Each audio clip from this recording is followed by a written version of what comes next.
Hello, my name is Tim. I'm your cinema contrarian. Today, I would like to discuss how I believe Stanley Kubrick's film, Dr. Strangelove, proves that special effects just don't matter. Except when they do. And we'll start off by talking about one of the exceptions, which is Michael Bay's film Transformers. Not any of the sequels, but his first one.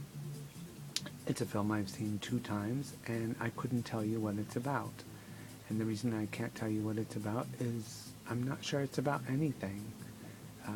There are people, there are robots. I understand there's a conflict.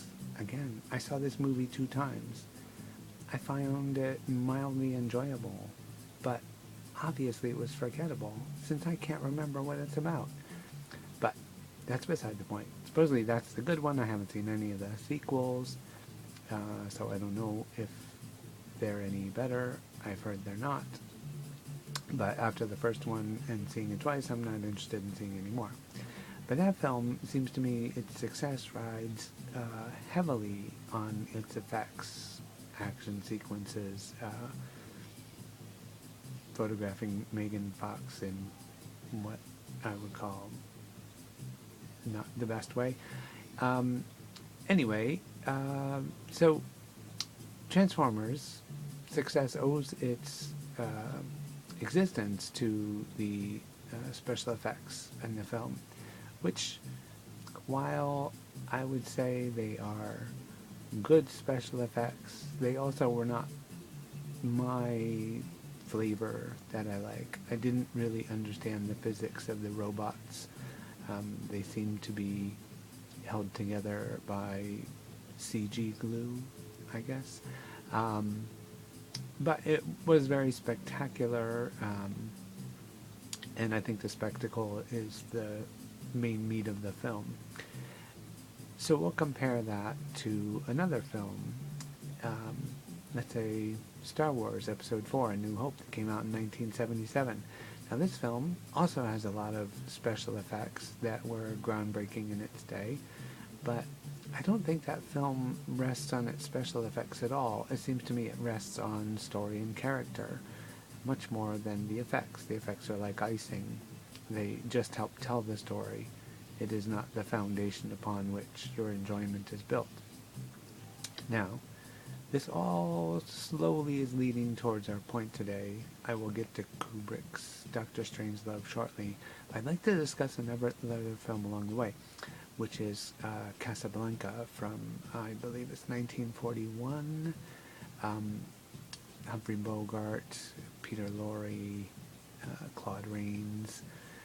You know the film, it's a classic. It's a classic film.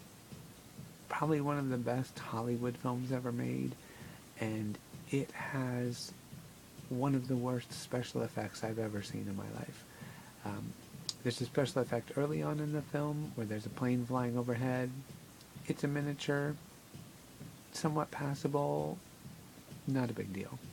There's another special effect in the last scene of the film. The plane that Ilsa and Victor is walking towards is not actually a full-size plane. It's a half-size plywood mock-up with some little people dressed as grounds crew to sell you on the forced perspective. There is nothing wrong with that shot, in my opinion. It's great. It's incredible. I have no issue with that at all.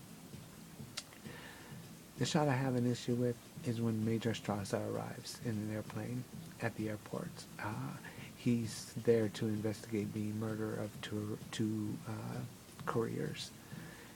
He, as I say, arrives by airplane. There are so many giveaways that this is a miniature. Probably the first thing that'll stand out to you is the plane doesn't land like a plane, it lands like a toy. The second thing is the angle, if I remember correctly, is just a little bit off. It's not at eye level. And then the third thing is there's an issue with depth of field. Now, if you're not familiar with camera terminology, depth of field describes the amount of space that's in focus relative to its distance from the lens. So something,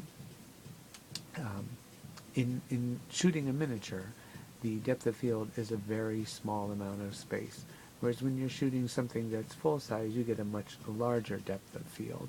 And again, this is the amount of the plane in front of the camera that's in focus.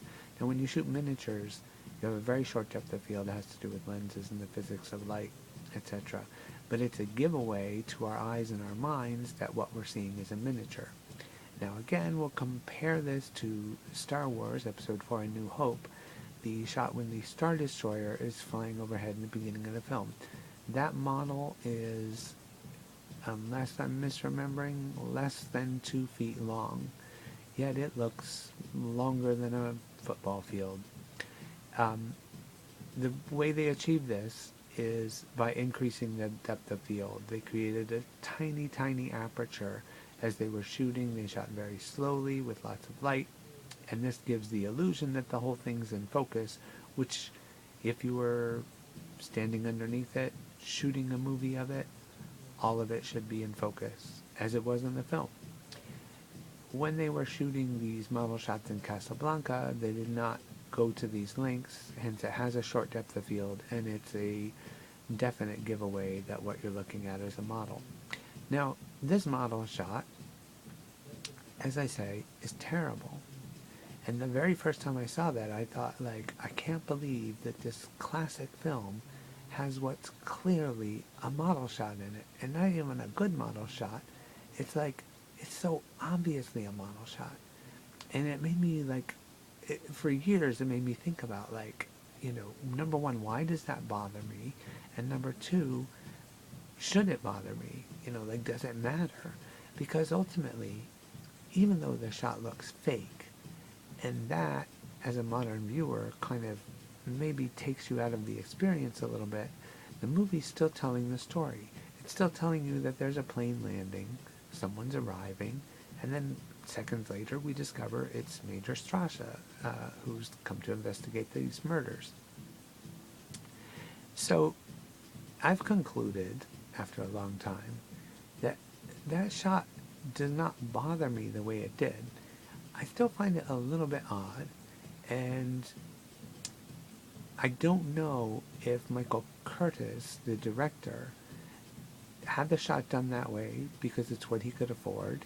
Couldn't afford to send a team to Casablanca to shoot B-roll of an actual plane landing there. I mean, it was set in the present day, so they wouldn't have had to hire an ancient aircraft to do it. They could have used any aircraft that was landing there, but it wasn't in the budget.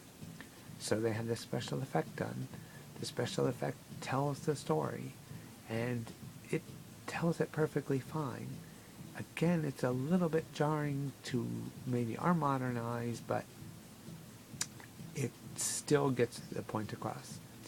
And this brings us, finally, to Stanley Kubrick and Dr. Strangelove. Now, the film opens with a real shot of a mid-air refueling of an American bomber. And if I remember correctly, it's one of the only shots of a real airplane flying in the film. Now later on there's a lot of shots of an airplane flying through the air, and these are all models, and they're terrible, terrible models.